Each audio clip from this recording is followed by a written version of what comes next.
수요일 저녁 예배를 드리도록 하겠습니다. 찬송가 539장을 부르십니다. 찬송가 539장.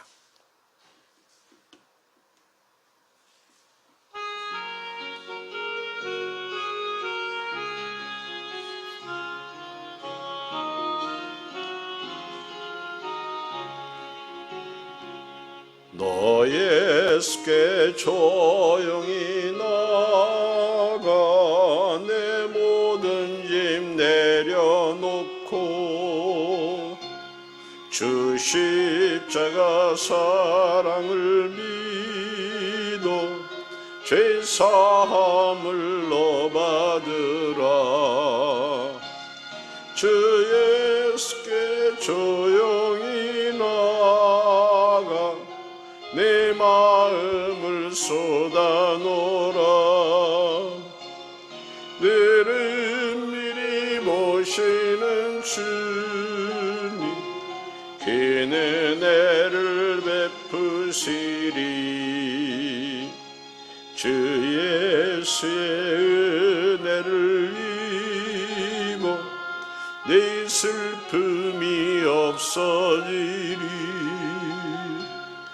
내 이웃을 늘 사랑하여 너 받은 것 거저주라. 주 예수께 조용히 나가 내 마음을 쏟아놓으라. 너를 미리 보시는 주님 그 은혜를 베푸시리. 주 예수를 친구로 삼아 늘 내 옆에 모시어라. 그 영원한 생명샘물에 내 마른 목 죽이어라.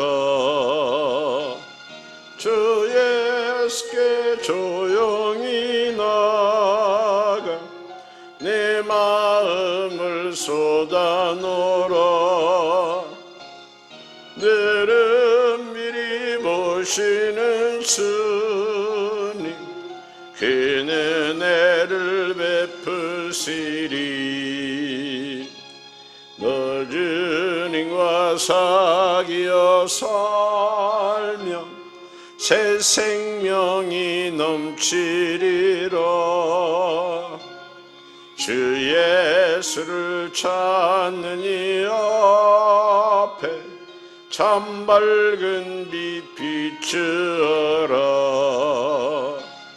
주 예수께 조용히 나가 내 마음을 쏟아놓으라. 너를 미리 모시는 주님 그 은혜를 베푸시리. 코로나19로 인해서 와해되어져 가는 한국교회, 인간의 눈으로 볼 때는 와해되어져 가는 것 같지만 하나님의 눈으로 볼 때에는 하나님께서 위기 가운데 기회를 주시고 살아계셔서 항상 우리와 함께 하시는 하나님께서 우리 한국교회를 지켜줄 줄 믿습니다. 세상이 뭐라고 말하든 우리는 믿음으로 살아야 됩니다. 하나님의 은혜를 쏟으면 안 됩니다. 특별히 이 상황 가운데 코로나로부터 한국교회와 우리 예한교회를 지켜달라고 기도하겠습니다. 살아계신 아버지 하나님, 참으로 암울한 시대에 우리가 살고 있습니다. 참으로 답답한 시대에 우리가 살고 있습니다. 주님, 아버지 하나님만 바라볼 수밖에 없고 하나님의 은혜를 기다릴 수밖에 없고 주님과 동행할 수밖에 없습니다.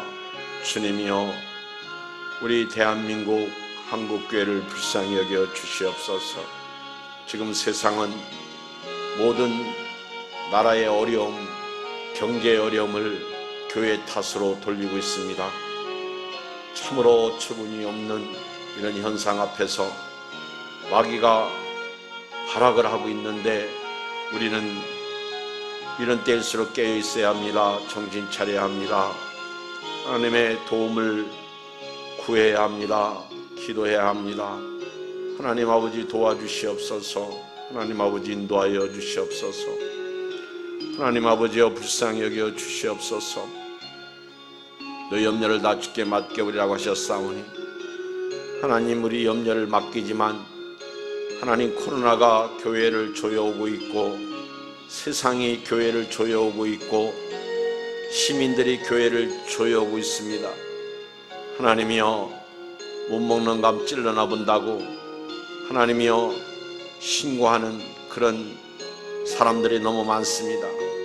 하나님 길 가다가 이제는 마스크 한 사람 안 쓴 사람 신고해서 하나님이여 벌금 내게 한다고 합니다.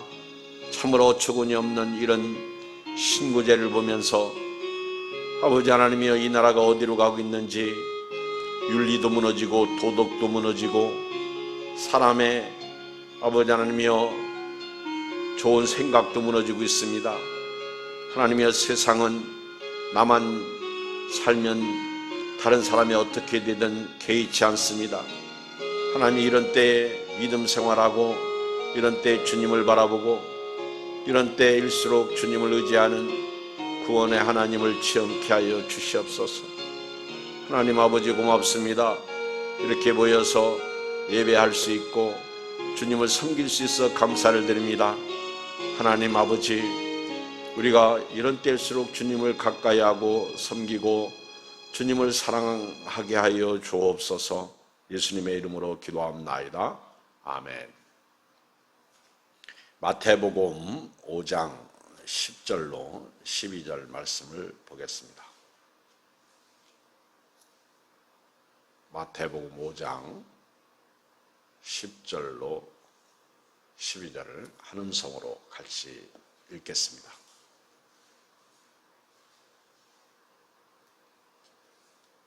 시작. 의를 위하여 박해를 받은 자는 복이 있나니 천국이 그들의 것임이라. 나로 말미암아 너희를 욕하고 박해하고 거짓으로 너희를 거슬러 모든 악한 말을 할 때에는 너희에게 복이 있나니 기뻐하고 즐거워하라. 하늘에서 너희의 상이 큼이라. 너희 전에 있던 선자들도 이같이 박해하였느니라. 아멘. 지금은 박해 시대입니다.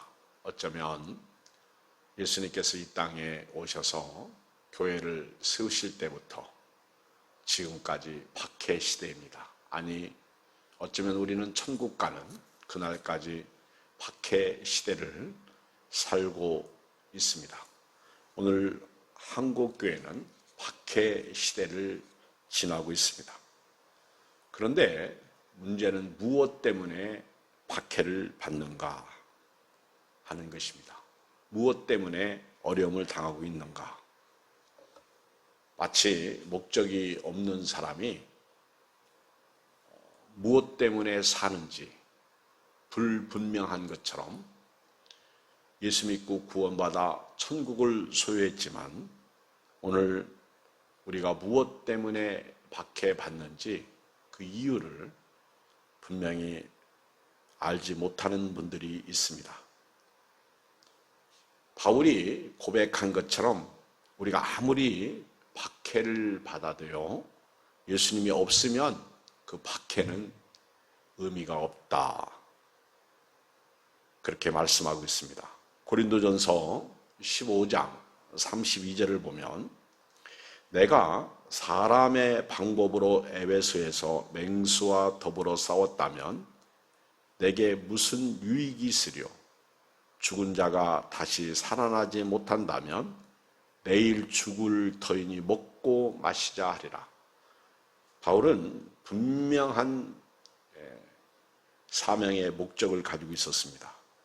사역의 목적을 가지고 있었습니다. 핍박에 대한 목적도 분명히 있었습니다. 내가 만약에 에베소에서 사람의 방법, 사람의 생각, 또 나를 위해서 맹수와 더불어 싸웠다면 그것이 내게 무슨 유익을 가져오겠느냐, 무슨 유익이 있으리요 말씀하고 있습니다. 죽은 자가 다시 살아나지 못한다면 내일 죽을 터이니 먹고 마시자 하리라. 부활을 목적으로 하고 있기 때문에 어떤 박해도 나에게는 유익이 있다, 이런 고백입니다. 무슨 어려움을 당해도 괜찮다, 이런 고백입니다. 왜냐하면 우리가 당하는 모든 박해는 부활 후에 영광이 있기 때문에 그것은 오히려 큰 축복이라는 사실을 말씀하고 있습니다. 지금 교회가 어려움 당하는 것은 예수님과 상관이 없는 것 같은 느낌이 들고 있습니다. 예수님과 상관이 있는 박해라면 오히려 그것은 우리에게 유익이고 복이고 축복입니다. 그렇지만 예수님이 계시지 않는 박해라면 그것은 우리에게 아무 유익이 없다는 사실입니다. 목적이 없는 신앙생활 무의미합니다. 또 목적이 없는 이 세상의 삶조차도 유익이 없습니다. 오늘 예수님 때문에 세상의 적들 앞에서 힘들고 어렵고 핍박을 받는다면 그것은 축복입니다. 그러나 우리가 예수님 없는 가운데 교회가 욕을 먹고 박해를 받고 어려움을 당하는 것은 아무 유익이 없다 하는 말씀입니다. 하나님께서 우리에게 예수님을 보내주신 것은 세상에 굴복하라고 보내주신 것이 아니라 세상을 정복하라고 보내주셨습니다. 그러므로 박해받는 것은 세상을 정복하는 우리가 세상으로부터 지탄을 받는 것입니다. 세상으로부터 활쏘임을 당하는 것입니다. 세상으로부터 욕을 먹는 것입니다. 예수님 때문에 힘들고 어렵다는 사실이죠. 예수님 때문에 핍박을 받는다는 사실입니다. 왜냐하면 예수 믿는 우리는 세상을 정복해야 할 사명이 있습니다. 죄를 정복해야 되고 세상의 물질을 정복해야 되고 세상에 있는 것들을 정복해야 됩니다. 그러기에 세상으로부터 박해를 받는 것입니다. 하나님에 대한 믿음, 하나님에 대한 신앙을 지키려고 하기 때문에 세상으로부터 지탄의 대상이 되고요, 욕을 먹는 것입니다. 예수님이 아니라면 우리도 똑같이 물질 욕에 심취하고 또 욕심으로 살고 또 정치에 대해서 우리도 비판하고 그리고 욕할 수 있습니다. 그러나 예수님 때문에 우리는 물질을 사랑할 수 없고 또 예수님 때문에 욕심으로 살 수 없고 또 예수님 때문에 참고 견뎌야 되고 예수님 때문에 정교 분리를 해야 되고 그러다 보니까 힘듭니다. 박해를 받습니다. 어렵습니다. 고통을 당하는 것입니다. 세상의 악, 세상의 죄, 세상의 질병, 세상의 전염병, 세상의 화, 이런 모든 것을 예수님은 승리하라고 우리에게 말씀을 주시고 있습니다. 세상의 악과 세상의 죄와 세상의 질병과 세상의 전염병과 세상과 협력해서 세상과 같이 살라고 말씀하신 것이 아닙니다. 예수님은 우리 보고 세상의 악을 정복하고 세상의 죄를 정복하고 세상의 질병을 정복하고 세상의 전염병을 정복하라고 우리에게 오신 것입니다. 우리에게 말씀을 주셨습니다. 하나님이 이 세상 가운데서 승리하라고 예수님을 보내주신 것입니다. 그러므로 예수 믿는 저도 여러분도 세상의 법보다는 하나님의 법, 말씀이 있기 때문에 그 말씀대로 살기 위해서 어려움을 당하는 것입니다. 말씀 때문에 힘든 것입니다. 말씀 때문에 박해를 받는 것입니다. 말씀에 순종하기 위해서 고통에 임한다는 사실입니다. 초대교회는 예수님을 믿는다는 이유 때문에 엄청난 심한 박해를 받았습니다. 그런데 안타까운 것은 요즘 교회가 욕먹고 박해받는 것은 예수님이 아니라는 생각을 합니다. 예수님 때문에 욕먹고 예수님 때문에 박해받고 예수님 때문에 힘들다면 괜찮습니다. 그러나 우리가 힘들어하는 모든 것이 예수님이 안 계시더라고요. 물욕 때문에, 세상에 대한 향락 때문에, 또는 주의 말씀과 상관없이 내 욕심 때문에, 또 세상을 사랑하는 것들 때문에, 그리고 예수님께서 말씀하신 것처럼 소금과 빛으로 살지 못해서 우리가 어려움당하고 있다는 사실입니다. 힘들어하고 있다는 사실입니다. 어떤 면에서 예수님 따로, 신앙 따로의 우리의 모습을 봅니다. 어떤 면에서 이것을 우리는 변질이라고 말할 수 있습니다. 교회가 제도화되면서 지역사회와 융화를 이루지 못하는 변질된 오늘의 교회, 예수님과 아무 상관없는 교회의 모습을 봅니다. 옛날 우리가 어렸을 적만 해도 세상이 보는 교회는 지금 같지 않았습니다. 비록 세상은 교회를 향해서 지금처럼 똑같이 박해를 해도 다른 점이 있다면 그래도 교회 다니는 사람들은 뭔가 다르고 뭔가 정직하고 뭔가 거짓이 없고 뭔가 진실하고 또 뭔가 그들에게서 배울 것이 있다고 생각했습니다. 교회 간다고 핍박을 받았어도요, 교회는 인정했다는 사실입니다. 그러나 지금은 교회도 인정하지 않습니다. 심지어는 교회의 주인이신 예수님조차 그들의 입술에 잣대를 올려놓고 아주 좌지우지하면서 욕하는 것을 봅니다. 옛날 교회 다니는 사람들은 욕을 먹을지라도 삶은 인정받았습니다. 어쩌면 그들은 소금과 빛으로서의 삶을 살았기 때문에 그렇습니다. 그런데 지금은 흔한 말로 우리 교회 다니는 하나님의 백성들이 하나님의 영광을 다 가리고 있다는 사실입니다. 오늘 13절, 16절 말씀에 순종했어야 할 교회가 오히려 하나님의 영광을 가리고 있습니다. 그 중에 하나 꼬집어서만 한다면 성적 타락이라고 말합니다. 그 중에 우리 목회자들도 들어있습니다. 참으로 안타까운 현실이죠. 요즘같이 매스미디어가 발달된 세상에서, 특히 우리나라처럼 인터넷이 발달된 세상에서 어느 교회 하나, 어느 목회자 하나가 잘못되면 인터넷 뉴스에 도배되고 있는 것을 봅니다. 참으로 조심스러운 세상입니다. 세상이 그렇게 교회 욕하는 것 좋아하고 교회 비난하는 것 좋아하고 그렇게 교회를 향해서 화살을 쏘는 것을 좋아합니다. 숨어서 쏘고 또 보이는데 대면해서 쏘고 있습니다. 교회의 비대함도 문제입니다. 교회가 커지면서 지역사회하고 융화되지 못하는 것도 교회가 욕먹는 이유 중에 하나입니다. 주일날이면 주차 시비로 동네 주민들과 얼마나 싸우는지 모릅니다. 그래서 세상은 교회가 자기 동리에 들어오는 것을 싫어합니다. 아주 모든 것이 마비된다고 그래요.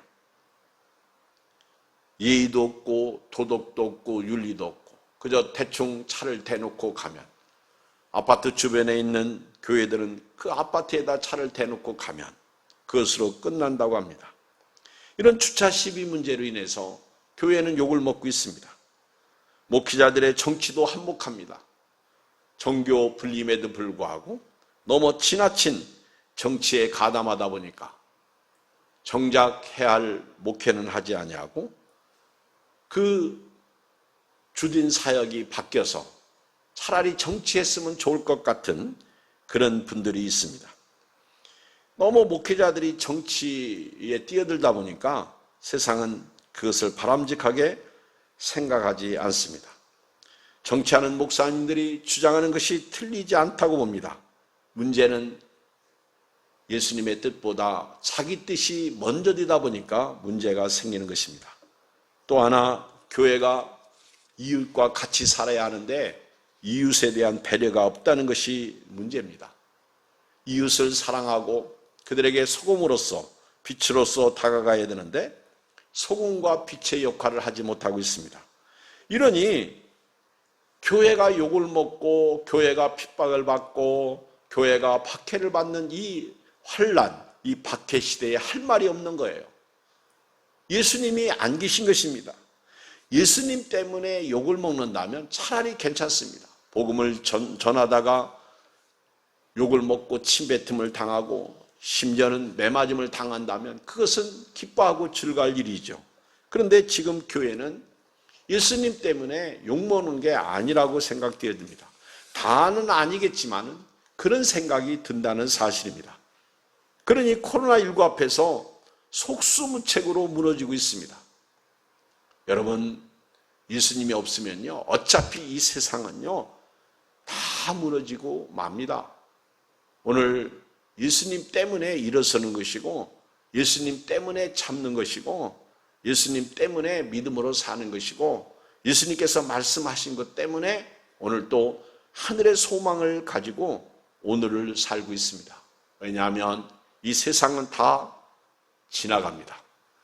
예수가 없으면 예수님의 생명도 없습니다. 예수님이 없으면 천국도 없습니다. 예수님이 없으면 땅의 희망만 있습니다. 땅의 희망이 우리들의 목적입니다. 그러나 예수님이 오심으로 말미암아 이제는 한시적인 땅의 희망에서 하늘의 소망으로 바뀌게 되는 것입니다. 오늘 예수가 없으면 세상에서 기쁨을 찾습니다. 예수님이 없는 사람은 세상에서 행복을 찾습니다. 예수님이 없는 사람은 세상의 욕망이나 정욕에서 삶의 환희를 찾는 것입니다. 그러나 오늘 우리는 그렇지 않습니다. 우리는 예수님 때문에서 기쁨을 찾습니다. 우리는 예수님에게서 소망을 찾습니다. 우리는 예수님의 말씀에서 인내하고 하늘의 소망을 두고 오늘 우리의 유일한 희망은 예수님이라고 믿고 오늘 또 살고 있습니다. 세상에 있는 기쁨이나 세상에 있는 행복이나 세상에 있는 우리 추구하는 명예나 권력이나 성공, 이 모든 것이 예수가 없으면 결국은 무너지는 것입니다. 아무리 이루어 놓았다고 해도 마찬가지예요. 저는 교회가 욕을 먹고 힘들다고 보지만은 정치하는 사람도 마찬가지예요. 지금은 내로남불이고요, 진영 논리고요, 나하고 틀리면 무조건 싸잡아서 욕하는 시대입니다. 어차피 욕먹고 살아가는 한국교회, 우리 예안교회, 오늘 여러분들 예수에게 희망을 걸고요, 예수님에게 소망을 걸고요, 예수님 때문에 기뻐하시고 예수님 때문에 행복하시고 예수님 때문에 평안하시고 예수님 때문에 복받고 예수님 때문에 이 세상을 이기면서 살다가 주께서 오라고 하면 천국 가는 은혜가 있기를 주의 이름으로 축복합니다. 예수님이 없으니 거룩보다는 환경에 지배받아 영적으로 타락하고 있습니다. 엊그저께 다음 뉴스를 보다가 한 교연에서 10개의 단체가 한국, 대한민국에게 사죄의 성명서를 발표한 글을 읽었습니다. 교회발 코로나에 대하여 대한민국 국민 앞에 사죄한다는 성명서였습니다. 그런데 그 성명서의 글을 읽으면서 마음이 편치 않았습니다. 과연 성명서에 쓰인 것처럼 사죄가 옳은 것인가? 그리고 그 언론은 그런 글을 쓰면서 뭔가 좀 이렇게 명확한, 그리고 뭔가 분명한, 그런데 그렇지 않아요. 제목만 사죄지 그 내용으로 들어가 보면 별거 없어. 과연 한교연에서 그렇게 발표했는지 의심스러워. 누가 그렇게 이야기를 했는지, 옳은지 그른지 참 그 내용을 보면 답이 없습니다. 내용을 보면 분명한 게 없습니다. 그런데 요즘에 뭐 신문도 그렇고 뭐 네이버나 다음 이런 그 대문자 제목을 보면 전부 사람들의 그 말초 신경을 자극시켜 가지고 보게끔 하기 위해서, 실제로 들어가 보면 아니야. 실제로 들어가 보면 아니야. 특히 교회발 뭐 코로나 확진자 얘기할 때 보면 말입니다. 몇십 명, 심지어는 몇백 명. 그게 누적이야. 근데 다른 데는 오늘 나온 거 이야기하는데 교회만, 그러니까 사람들이 볼 때 이게 몇백 명이네, 그렇게 나왔네, 착각하게 되는 것이죠. 이게 마귀의 역사죠. 마귀가 이런 사람들을 통해서, 언론을 통해서 기묘하게 교회를 압박해 들어오고 있습니다. 어떤 면에서 교회가 하는 저들의 사지는 제가 볼 때 마음이 아픈 것입니다. 우리가 사지해야 할 것이 세상인가요? 오늘 아침에 뉴스 보니까 코로나 발 한국교회, 한국 경제를 망치다, 뭐 이런 얘기의 뉴스를 봤어요. 여러분, 한국교회가 이 나라를 망쳤습니까? 이 경제를 망쳤습니까? 근데 이런 뉴스 머리의 기사는 이런 식이라는 거예요.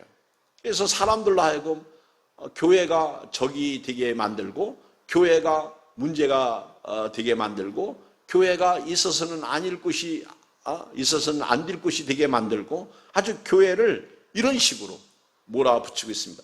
이런 때에 교회의 우리 목회자들이나 또는 우리 성도들이 하나님 앞에서 회개해야죠.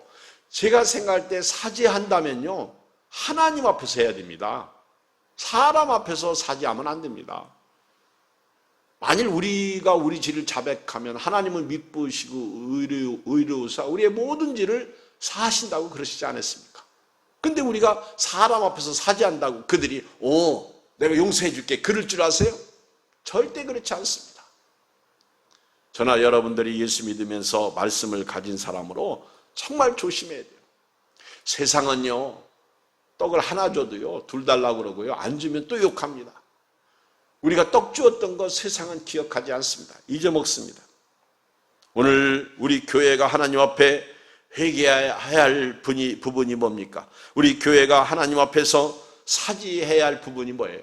그리스도인의 사명을 감당하지 못한 거 사죄해야 됩니다. 회개해야 됩니다. 오늘 여기 13절 말씀, 너희는 세상의 소금이니 소금이 만일 그 맛을 기르면 무엇으로 짜게 하려? 후에는 아무 쓸데없어 다만 밖에 버려 사람에게 밟힐 뿐이라. 소금 사명을 감당하지 못한 거 회개해야 됩니다. 14절, 너희는 세상의 빛이라 산 위에 있는 동네가 숨겨지지 못할 것이요 사람이 등불을 켜서 말 아래에 두지 아니하고 등경 위에 두나니 이러므로 집안 모든 사람에게 비치느니라. 여러분, 우리 교회가 세상에 빛이 되지 못한 것을 사죄해야 합니다. 하나님 앞에 회개해야 됩니다. 특별히 교회 안에 들어와서 우리가 회개할 것이 있다면 종교다원주의입니다. 종교다원주의. 몇 개 교단에서는요, 노골적으로 예수님의 구원이 있다고 그럽니다. 이러니까 교회가 무너지는 거예요.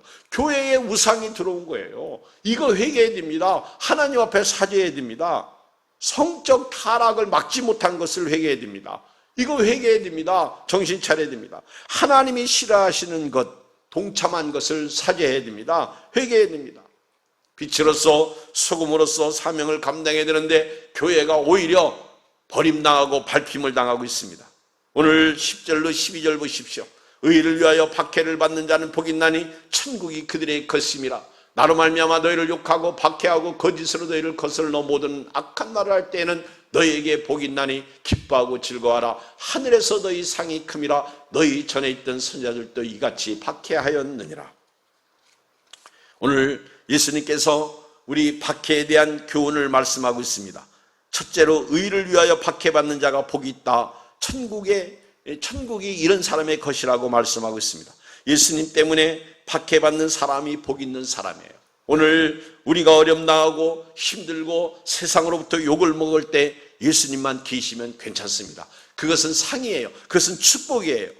코로나 앞에서 예배가 무너지고 기도가 무너지고 찬양이 무너지고 있습니다. 이런 때 예배드린다고 박해받고, 이런 때 기도한다고 박해받고, 이런 때 찬양한다고 박해받는 교회가 진짜라는 것이겠죠. 그렇죠?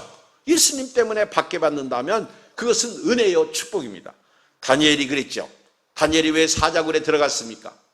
신앙을 지키려고, 하나님을 섬기는 것을 그는 사자굴에 사자밥이 들지언정 바꿀 수 없었던 것이거든요. 그래서 박해를 받은 것입니다. 사드락과 메삭과 아벤느고도 마찬가지예요. 그들이 왜 풀무불에 들어갔습니까? 느부갓네살 왕이 만든 신상에게 절하지 않는다고 풀무불에 들어갔습니다. 그것이 박해예요. 우리 12사도들과 그리고 사도 바울, 우리 믿음의 선배들이 왜 박해를 받았습니까? 왜 스데반 안수집사님이 순교당했습니까? 예수님 때문입니다. 바울이 고백한 대로 내가 사람으로 맹수와 더불어 싸웠다면 무슨 유익이 있겠느냐? 나는 부활의 영광, 그 부활의 소망을 가지고 있기 때문에 그 부활에 참여하기 위해서 내가 이렇게 힘들고 고통을 당하고 박해를 받았다고 말합니다. 바로 이런 믿음으로 박해받는 사람들에게 천국이 소유되는 것입니다.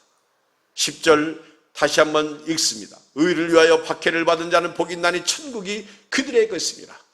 오늘 여기서 의인은 예수님이십니다. 예수님 때문에 우리가 욕을 먹고 매를 맞고 심지어 침뱉음을 당하고 교회가 어쩌고 저쩌고 그러면 그것은 오히려 소망이에요. 그건 오히려 행복이에요. 그건 복이 있는 거예요. 천국을 소유한 사람의 축복이죠. 두 번째는요, 예수님 때문에 욕먹고 박해받고 사람들에게 능욕을 당하면 기뻐하고 즐거워하라, 이렇게 말씀하고 있습니다. 오늘 11절 보면 나로 말미암아 너희를 욕하고 박해하고 거짓으로 너희를 거슬러 모든 말을 악한 말을 할 때에는 너희에게 복이 있나니 기뻐하고 즐거워하라. 오늘 이 아침 이 저녁에 우리가요 예배를 드리면서 예수님 때문에 우리가 힘들고 예수님 때문에 우리가 예배를 드리는데 눈치 보고 또 예수님 때문에 기도하고 예수님 때문에 전도하는데 욕을 먹고 박해받는다면, 능욕을 받는다면요, 이것은 기쁜 일입니다. 즐거운 일입니다. 예수님이 없으니까 박해받으면서 이것이 상인 줄 착각하는 그런 사람은 없기를 바랍니다. 오늘 같은 상황에서 예수님을 믿기 어려운 상황 가운데서 우리가 할 일은요, 예수님 때문에 박해를 받는, 우리 초대교인들은요 일부러 순교의 자리에 나갔어요. 나도 예수님을 위해서 죽겠다. 저희 교단의 총회장님들도 1대, 2대, 3대들이 순교당하니까 나도 순교당하겠다고 그렇게 순교의 자리로 나갔어요. 여러분요, 우리가 오늘 이 어려운 가운데 예수님 때문에 박해받는다면 기뻐하고 즐거워하십시오. 예수님 때문에 우리가 어려움 당한다면 그것은 축복입니다. 왜 우리가 기뻐하고 즐거워해야 돼요? 하늘에서 상이 크기 때문에 그렇습니다.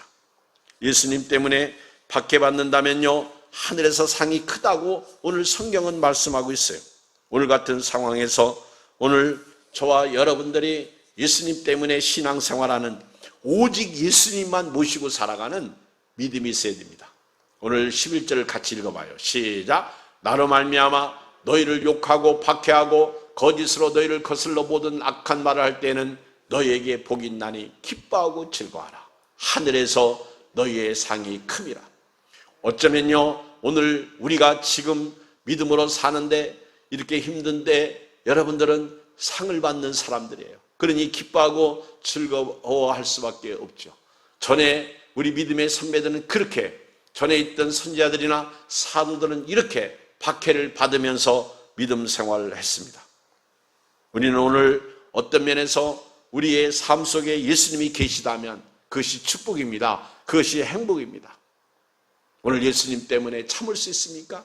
오늘 예수님 때문에 박해받으면서 기뻐하고 즐거워할 수 있습니까? 증거가 있어요. 예수님 때문에 받는 박해는 천국을 소유한 자들의 것입니다. 예수님 때문에 박해받는 것은 기뻐하고 즐거워할 일입니다. 예수님 때문에 박해받는 것은 하늘의 상으로 연결되어집니다. 예수님 때문에 참고 견디고 이기시기를 주의 이름으로 축복합니다. 오늘 말씀 마지막 히브리서 11장 32절로 40절을 다 보겠습니다. 오늘 히브리서 신약성경 뒤쪽에 있습니다. 우리 다 성경을 찾고요. 히브리서 11장, 믿음장이죠. 32절부터 우리 믿음의 선배들이 어떻게 살았는지를 보면서 오늘 내가 힘들어하고 내가 세상으로부터 욕먹고 내가 어려움당하는 그곳에 예수님이 계시면 괜찮아요. 이건 하나님의 자녀의 증거요, 기뻐하고 즐거워할 일이요, 하늘의 상이 있는 것입니다. 그런데 거기에 예수님이 없다면 다시 한번 생각해야 됩니다. 자, 우리 히브리서 11장 32절을 같이 한번 읽겠습니다. 32절부터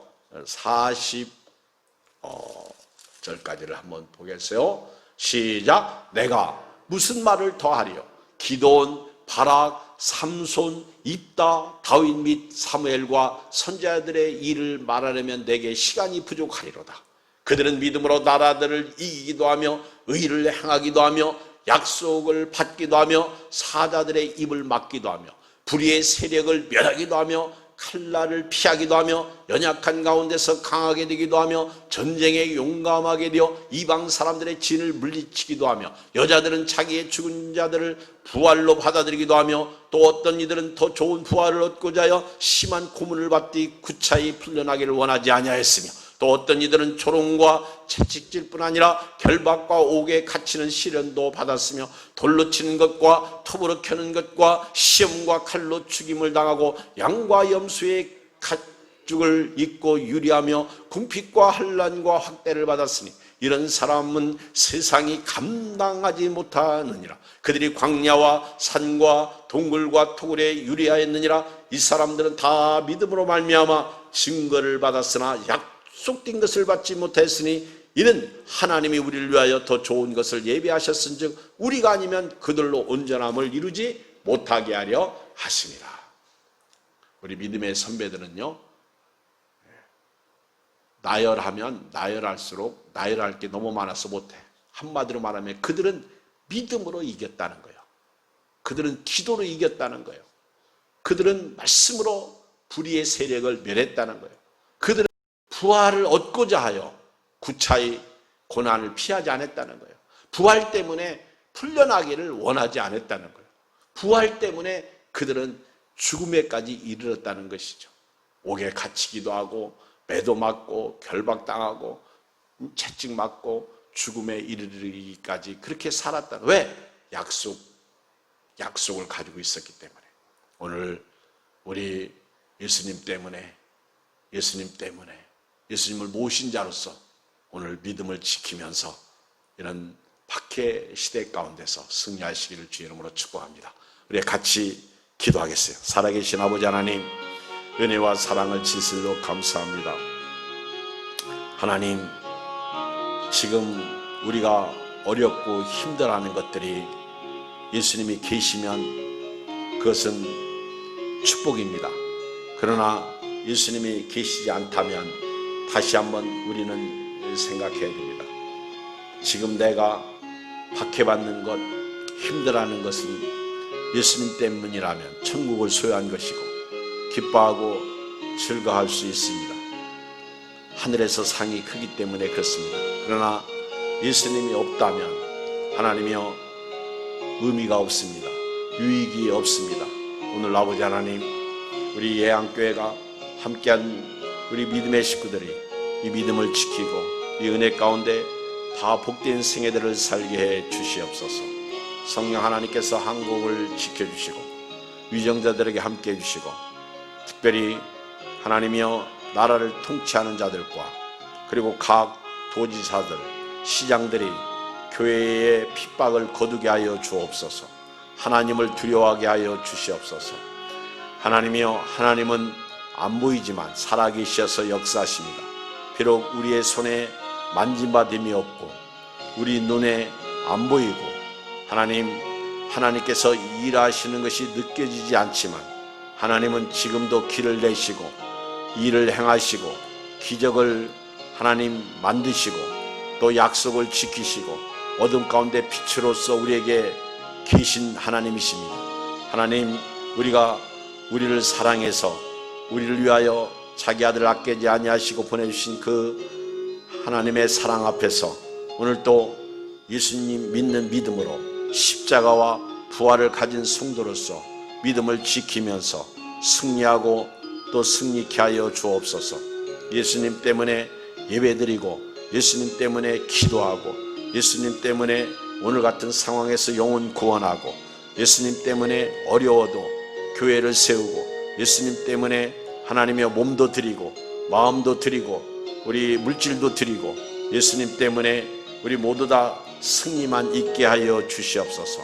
오늘 성령 하나님께서 아버지 하나님 우리 예양교회와 금천구도 지켜주시고 우리 아버지 하나님이여 우리 대한민국에 있는 한국교회도 지켜주시옵소서. 절대로 환난 앞에 박해 앞에 무릎 꿇지 말게 하여 주시옵소서. 절대로 우리 신앙이 아버지 포기 되어지는 일이 없게 하여 주옵소서. 하나님이여 교회는 아무리 잘해도 아버지 하나님이여 욕을 먹었습니다. 핍박을 받았습니다. 하나님 환난을 당했습니다. 지금까지 교회가 그렇게 왔습니다. 앞으로도 그렇게 갈 것입니다. 우리는 영원한 생명, 영원한 희망을 얻은 자로서 오늘 또 아버지 하나님 이기기만 해야 합니다. 절대로 지면 안 됩니다. 하나님이여 오직 믿음의 주여 온전케 하시니 예수님만을 바라보고 오늘 또 살게 하여 주시옵소서. 성령 하나님께서 역사하실 때 순종함으로 말미암아 행복도 기쁨도 찾게 하여 주옵소서. 좋으신 하나님 아버지, 어려운 시기를 살고 있습니다.